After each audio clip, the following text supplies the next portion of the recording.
All right, we are live. It's Bitcoin Steven with the BTC Guru. How you doing Hello, this morning? hello. Hey, did you have a good Father's Day? Awesome Father's Day. Just kind Yeah. of hung out. Kids all called me. They're out vacationing right now, but they took time out of their vacation to tell me how great I was, which is awesome. Yeah, that's nice too, right? I And I got, heard you won an award. I did. I played in the golf tournament on Saturday and I played really good. Shot 74 and won by 4 shots and won myself a Nice. nice little trophy. Where's my That's so cool. On Father's Day weekend, winning the trophy. Yeah. I like it. Look at that. So then we followed it up by yesterday. I went to the U.S. Open, the final round of the U.S. Open out at Torrey Pines, which is about 10 minutes from my house. And we spent the entire day out there. That was just an absolute blast. It was, we went there in 2008 when Tiger Woods won. That was the only other time they played at Torrey Pines. Right. And there was 200,000 people there every day. Oh, wow. Okay. And I'm not a real tall guy, so I mean, when Right. there's 200,000 people, I couldn't see shit. Yeah. You're spending 10 back. I couldn't see anything, So it was a really unique experience. It was kind of unlike anything I think we'll ever have the opportunity to do again, because just because of the COVID, they limited it to about 8,000 people a day. And Oh, wow. you put 8,000 people out on an 18-hole golf course and Spread out a little bit. it spread out a little bit, and we actually got to go see the people that we wanted to, and we got to get real close and a lot of interaction and stuff. So it was really just really, really cool. It's kind of a once in a lifetime real opportunity, because I kind of swore to myself after that last event I will never go to another one of these live events. And my buddy, he's been trying to twist my arm all week going, come on, you got to come to this, man. You got to come. I'm like, no, I'm not doing it. It's just, I don't want to get stuck in that. Then I started watching it on Thursday and Friday. I'm like, God, there's just not that many people out there. This might work, That's so cool. it was really, really a, a funny quick story. I went to Pebble Beach when they had the tournament there, and I was there at the Pro-Am, and Tom Brady was playing. Oh, yeah. With somebody, and there's this guy in full football, full helmet, pads, shoulder pads, jersey, football pants, cleats on, following and just hazing Tom Brady. It was the Patriots out there. I don't know why he was hazing Tom Brady, but following Brady the whole time, just yelling out stuff to him. I'm like, this guy is a kook. I told my buddy, my two buddies I went with, they actually bet me. They got all the way up to $200, just full speed tackle the guy on the sidelines. Just to be funny. I didn't do it, but it's just funny watching this a full grown adult in a full football gear following Tom Brady on the golf course. It was hilarious. Yeah, we had a couple interesting things, something almost similar to that, but instead of being fully clothed in football gear, there was a streaker. Okay, and the streaker took off, and then all of a sudden you see the security carts. These carts are going after them, and then the police are tackling them. And I don't know if I want to tackle a naked person. I don't think I would want to do that either. And then we got on TV at one point. Oh wow! On the 11th hole, somebody in the final group, it was this par 3, and a guy pulled his shot, and they start yelling 4. And, I just put my arm up over my head, and the ball literally bounced like just right behind me and almost hit me. It bounced on the cart path. And so I heard it bounce, and I was just waiting for it to come down, waiting to hear it again. And it never came down. It bounced up and it stuck up in a tree. Oh, that's stuck up in a tree. And we could see it, and the guy could see it, and he could identify that it was his, but he couldn't get it down, so he had to take an unplayable lie. Oh, that sucks. Shot. But it was like, hey, Scott, I think we're going to probably get on TV with that one, because I'm pretty sure they'll follow that shot. And yeah. As soon as we came home, I turned on live from the U.S. Open, and there it was. I was like, hey, yeah, the joys of watching golf. I love it. That was pretty fun. So, hey, I was looking at some of the headlines, and the price is just low and stuff, and people are all moping around a little bit, which is.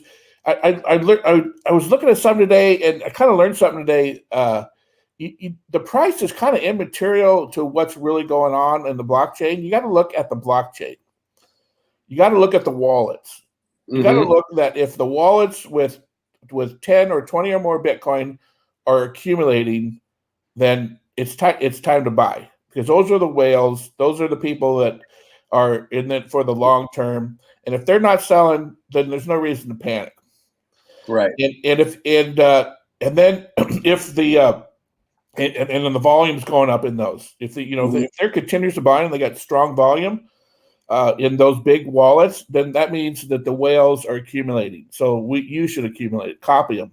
Mm-hmm. If the volume's low in those wallets, but there's still good volume, then that means the retail people are accumulating. And it's still a good time to buy if you want, but if you want to take some profit, that's a good time to take profit. You sell into a strength, right? Right. And so that's the price is kind of immature. You got to look at those fundamentals. And I always believe this. And I was watching Bitcoin Ben. He's a guy I follow, and he has a lot of great information and such. And he was talking about, these charts that they use in stocks. Mm-hmm. Sometimes it works, but it doesn't fit into blockchain, and especially Bitcoin, because of what you always bring up. There's programmatic. Yeah. It's got programmatic scarcity in it. Right. It also is programmed to go up.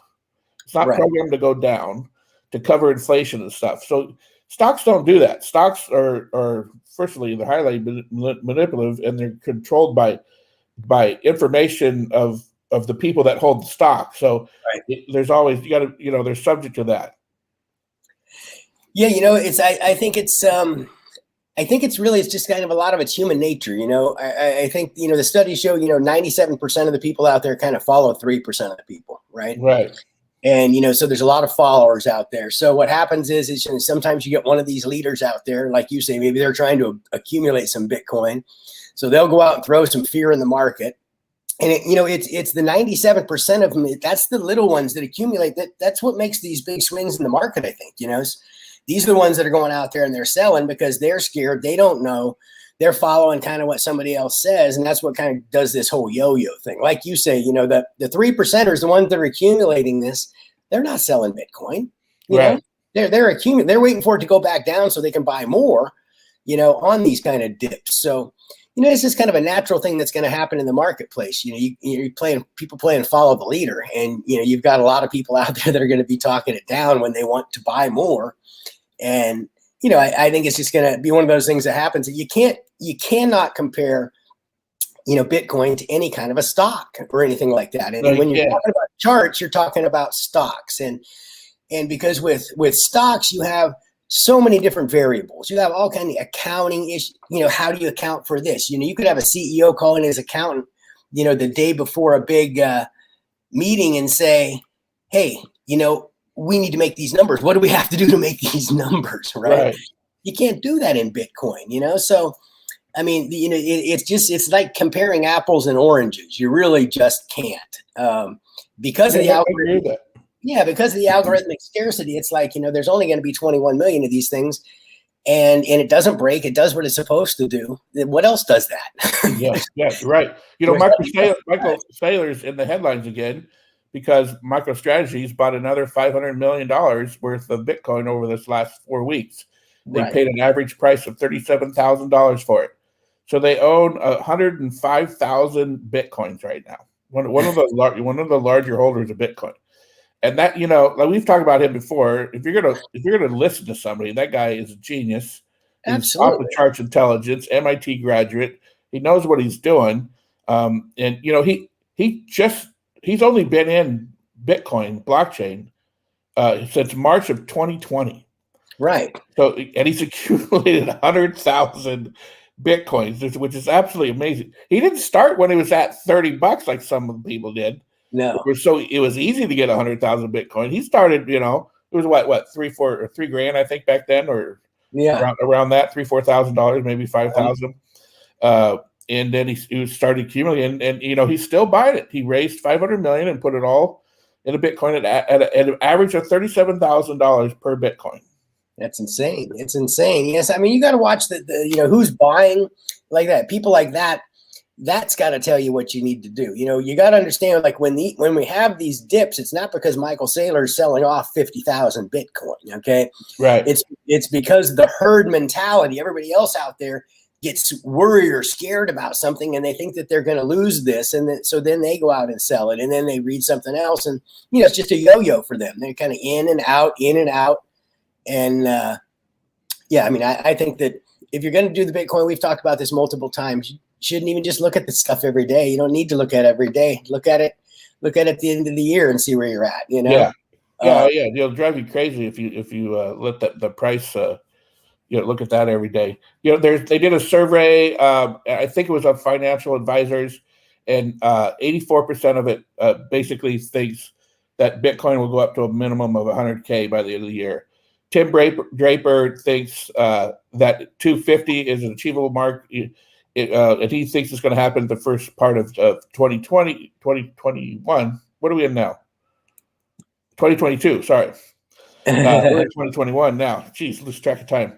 And he's not the only one saying that. And there's all the pundits, the large whales, and people that are pretty knowledgeable about the industry are all quoting between 100 and 250,000 per Bitcoin.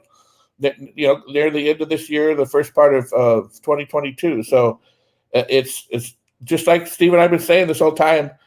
It's your college fund. It's your 401k. It's your next year's vacation fund. I don't know whatever you want to call it. It's a great place to store wealth because it doesn't leak. Everything else leaks.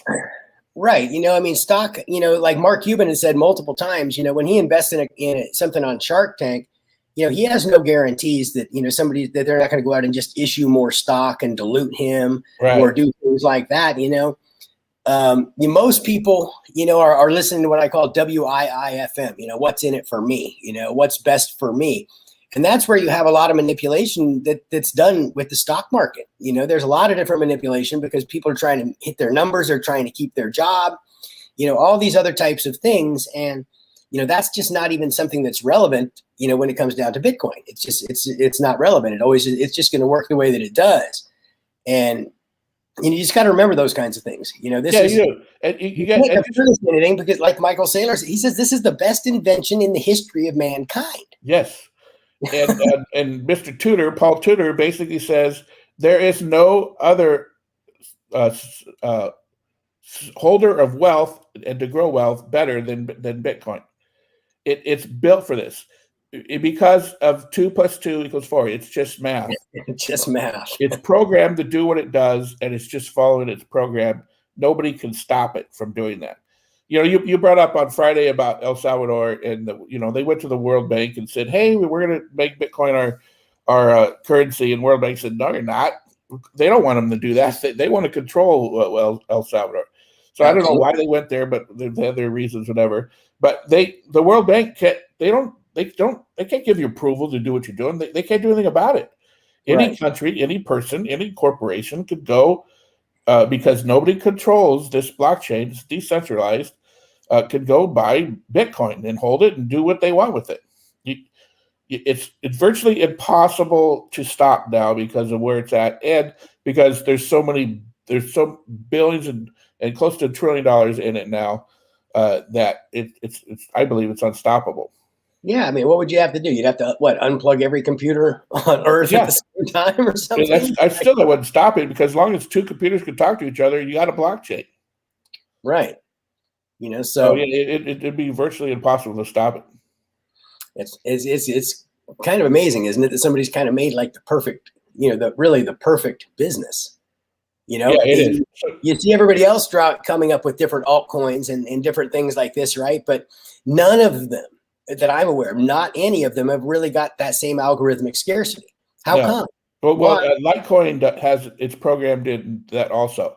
Okay. So because it's based on Bitcoin, it basically took Bitcoin's programming and improved the shortcomings of it, which was the throughput.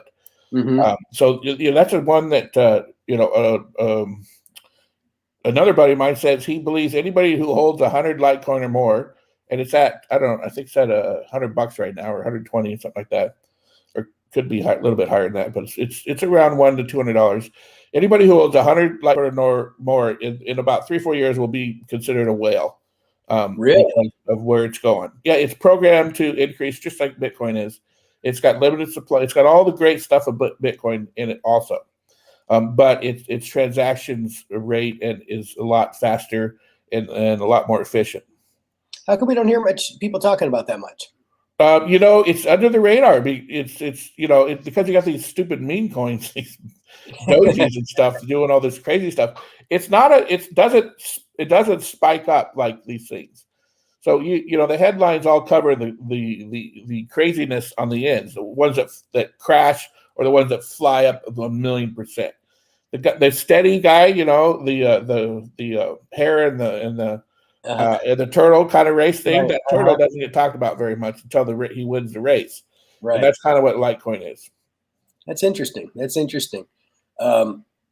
Yeah, I didn't know that they had that same algorithmic scarcity with it. So, that we probably will see. Where do you think that coin will ultimately be one day? It could be it could be close to $100 within the next 10, 11 months. And it's at close to $1,000, and it's around $100 right now. So that's wow. That's tenfold on there. So that's pretty good. Absolutely. Absolutely. I'd like tenfold, huh? It's I buy Bitcoin, and I don't look at the price when I buy. I just buy it because that's where I store my buying power. I store it in Bitcoin, but I take a small percentage and I buy Litecoin. Those are the two main ones. And if I want to play I play with Ethereum too. I believe it has a good future also. But those are the main ones. Then anything else I play, it's just a big gamble, and I may gamble on it and just see how it goes. But I won't put a lot of money or a lot of resources into it. Right. So we're working on launching the Wheels coin. We are. Yeah, for your brother, in honor of your brother, and it's we're working on the artwork, and we'll show that to everybody like very soon, like next day or so, and then we'll go to the next step of actually creating the coin and show you how to do that. Yeah, it's gonna be a lot of fun. I didn't get much done the last few days. Been playing golf and being at the U.S. Open and stuff, and I've actually got another golf tournament this afternoon. So you got to get loose. You're an old guy. You got to get loose. It takes you about a couple hours to get loose now, doesn't it? No kidding, man. So I'm gonna try and go get myself bookend trophies for wrap around Father's Day. That'd be pretty cool. Well, it's a lot. It's easy to say, but it's really hard to go out and do what you want to do on that golf course. Great goals, though. Why not? That's it. You got to have goals, right? Since we started the show, you've won 2 big trophies. Absolutely, yeah. And you got an albatross, which is virtually impossible to do. Yeah, that was one thing that was really cool watching the U.S. Open because they played the same course that I played.